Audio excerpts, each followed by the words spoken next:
Alright, welcome back to the Supercoach Enough channel. In this video we're going to look at the round 7 team lists when they come out very shortly.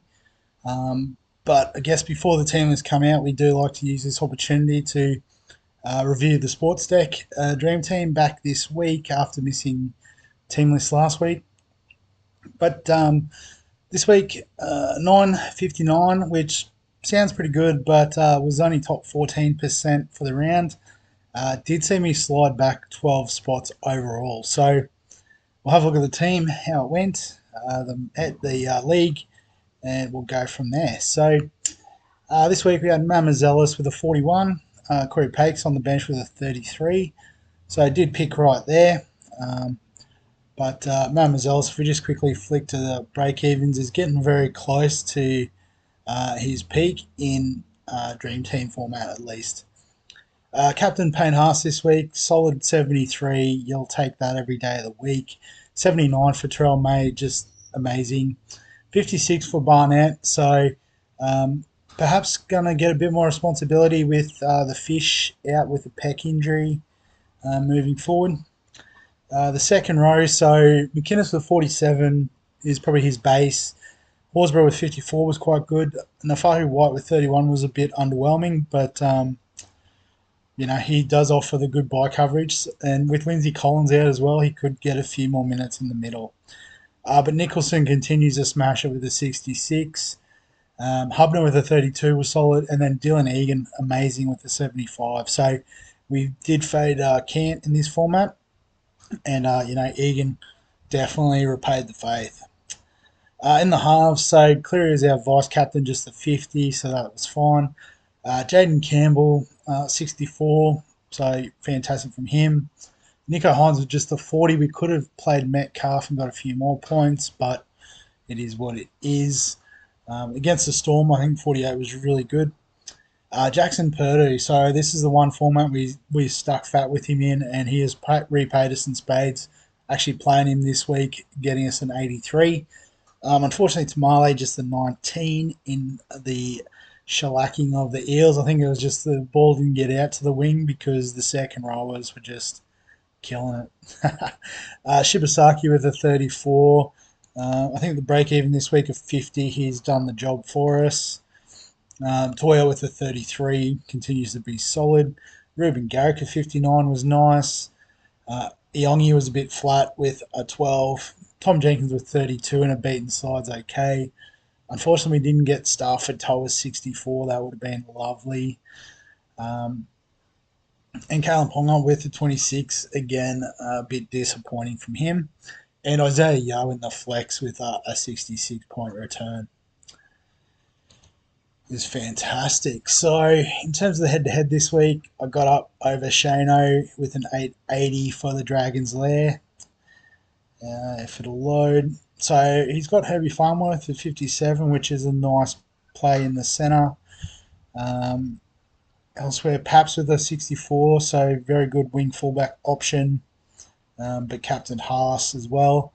So I guess the difference maker there was the likes of a Purdue, and probably just more solid, you know, 60s from Yo, Campbell, Barnett with 56, probably covered Farnworth. So you know, that was the result there. Just having a look through the league, a few 900s, but I did sneak the highest score in the league. Well, we featured Hull White Star a bit. We might have a look at the Rabbits, Lockie's team, with a 948. So he's got Cleary, Campbell, Tui Piloto with 61. Unfortunately, sounds like he is going to miss a few weeks. He's got Gutho, which could be handy. He played Purdue, Captain Haas, so some solid moves there. He's got Pappy, lovely stuff, Terrell May. So a pretty solid team, not too far removed from my own, just having a look through. Maybe I don't have the Dragons guys. I don't have Finny Fuiaki anymore. Don't have Pappy, obviously. So different wing fullback setup. Probably better than Kalen Ponga, to be honest, although he has got Ponga and Iongi. So there you go. So I guess in terms of moves this week, The initial thoughts are going to take the opportunity to cash out on Shibasaki. Um, and I've probably haven't gone it in other formats so much, but I'll push Stafford Tower back into the centre. And I will take the money on offer this week for Hiroti. So we'll put him at the back. So it does give us a nice bit of change to work with. So what I'm thinking is a couple of upgrades. The first one will move Mamazelis out so we can push McKennis up into hooker, sort of lock down that. And I guess because I haven't been able to get him in some other formats, I'll go back away from break even now that we're into the big money. Go by average. There he is, Jacob Preston. So welcome to the team, lad. We've still got 350k, and because we've been pretty lucky with the fast start and saved a couple of trades here and there, we are going to treat ourselves to a boost this week.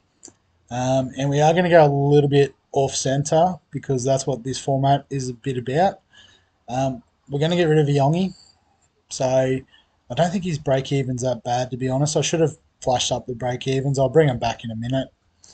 But what we're going to do is we're going to move Campbell down, lock him into our wing fullback, and we're going to bring in Isaiah Katoa. So a bit of a pod move, not massively owned, but he is averaging 54. You know, he's comparably averaging with Hines and Cleary at a 100k discount. Pretty nice. You know, probably not in the conversation for Origin just at this stage.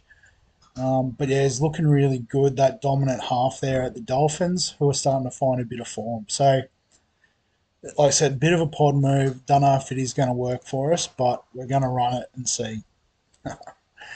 So, those are the trades this week. And so it does leave us with a pretty strong looking squad. You know, we've got pretty much a keeper hooker there with McInnes. Front row is set. Second row is decent. You know, if you sort of include Isaiah Yeo in that conversation, you know, we might want to upgrade one of these dual position guys to a Eli Katoa would be nice. Or, you know, that could even just be Nicholson gets upgraded eventually. Couple of nice cash makers there. The halves are pretty well locked. Like, obviously, Metcalf isn't in the top four, and Katoa questionably not. But, you know, pretty happy running with that for the time being. Wing fullback, if you sort of push Ponga in there, you know, you'd be pretty happy with this setup. Obviously, to desk, there's a lot of great fullbacks we could bring in, and obviously push Garrick up into the centres. So actually, we might even do that now. Swap him with Toa, who'll probably get the start this week against the Eels. You know, so push Garrick into the centres. We can probably have like a Kiraz eventually join him, maybe a Farnworth.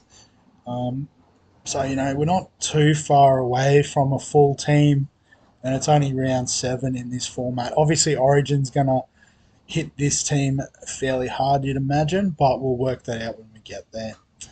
I guess just quickly, the reserves. I'm going to put Metcalf in, given he scored 48 against the Storm. You know, other than that, it's pretty well set. You know, obviously, Terrell May playing on the Sunday. Should probably go back there. I think, yeah, the Raiders play late enough. Nicholson can stay. You know, Dolphins and Cleary play pretty early in the week. So then it's just captaincy, vice captaincy.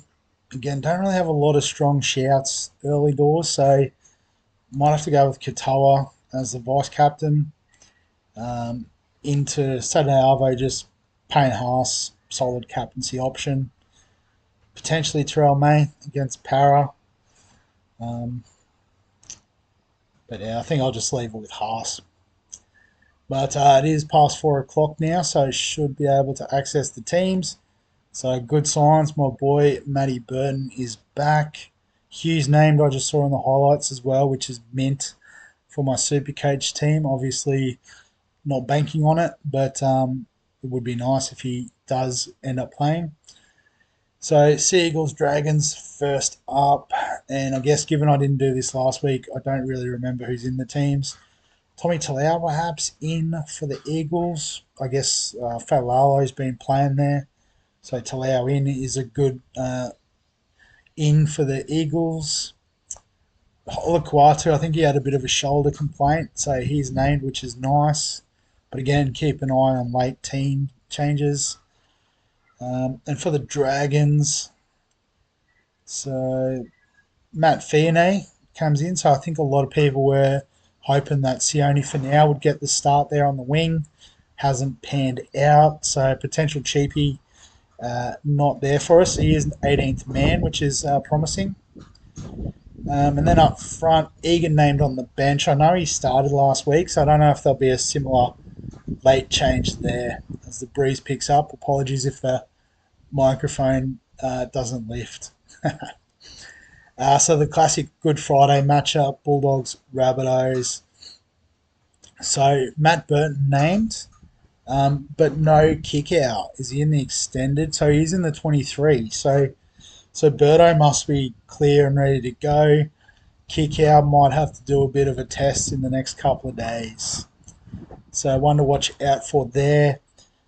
You'd imagine the unlucky guy would be Jack Todd if Kickow is fit, so it might not be a cheapy option this week if you were looking for a bottom dollar guy on the bubble. And then for the Rabbitohs, so Cody Walker named in the 7, so back from his little hamstring injury. Ewan Aitken, I think he was named in the centres last week, to be fair, so that's no change. Campbell Graham on the wing, I think might be new. So yeah, looks like it. Campbell Graham on the wing. So with no Alex Johnston this week. So they must be struggling for outside backs. I guess they've got Declan Casey is probably the cover on the extended bench. And Lewis Dodd in the 14 as well. So there could be a bit of a shift where, Latrell goes into the centre or, something could happen there. Could go to fullback if Jai Gray goes down perhaps. So be interesting to see how they use Dodd this week. Dolphins and Storm. So the Dolphins looking pretty full strength. Just looking at that list, or at least no changes from last week. The Storm. So Failunga on the wing. So no Will Warbrick is. I know Moses Leo was the one missing. So Anderson shifts into the centre. So I guess he's been doing well out on the wing, finishing tries. So Failongo, I guess, for draft could be a pretty nice option. But Jerome Hughes in the 7 is good news for owners such as myself. But again, keep an eye out for late changes. But for forward pack looks same as usual, so we don't need to worry too much there. For the Warriors, Tua Picky named at fullback, so if you've sort of stashed him on your bench in drafts, could be a nice play this week. He always goes good at fullback. Kurt Capewell out in the centres, so that's interesting. Obviously, a bit light on for outside backs. Not trusting Morgan Harper. Fair enough. Forward pack, Halasima getting a start on the edge. So I guess with Capewell moving out. So particularly for Van Malga owners, bit unfortunate that he's not there in the pecking list. Preseason cheapie Laban gets a start on the bench, which is nice for him. But yeah, that looks like it for the Bronx. So Jaden Hunt again. So no Gajeski, no Piakura. So I think Gajeski got suspended. Don't know what happened with Piakura, but that's fine. Probably not relevant. So Walters and Smoothie on the bench. So that's interesting. Don't know how that's going to work exactly. Having two hookers on the bench. So is it maybe Pakes we have to trade out, not Mamazelis in Dream Team? And maybe in some other formats too. Interesting one to ponder there. So Roosters, Panthers. So Nwanga Tawasi slots back in with Billy Smith out for a week. So interesting to see how that works out next week. Dom Young might be on the chopping block there. Um, so Butcher and White to start again.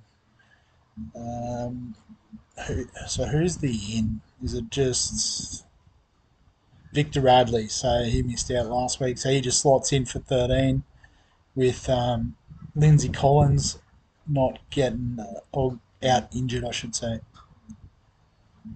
Actually, he mustn't have played last week. Just looking at the list, there you go. Panthers. So Luke Garner named in the centres. That doesn't sound like the same team as last week, does it? Must be. Oh, Isaac Tungo moved to the bench. That's okay. That's a weird one. Isaac Tungo on the bench. So I guess maybe just defensively they want to shore it up at the start.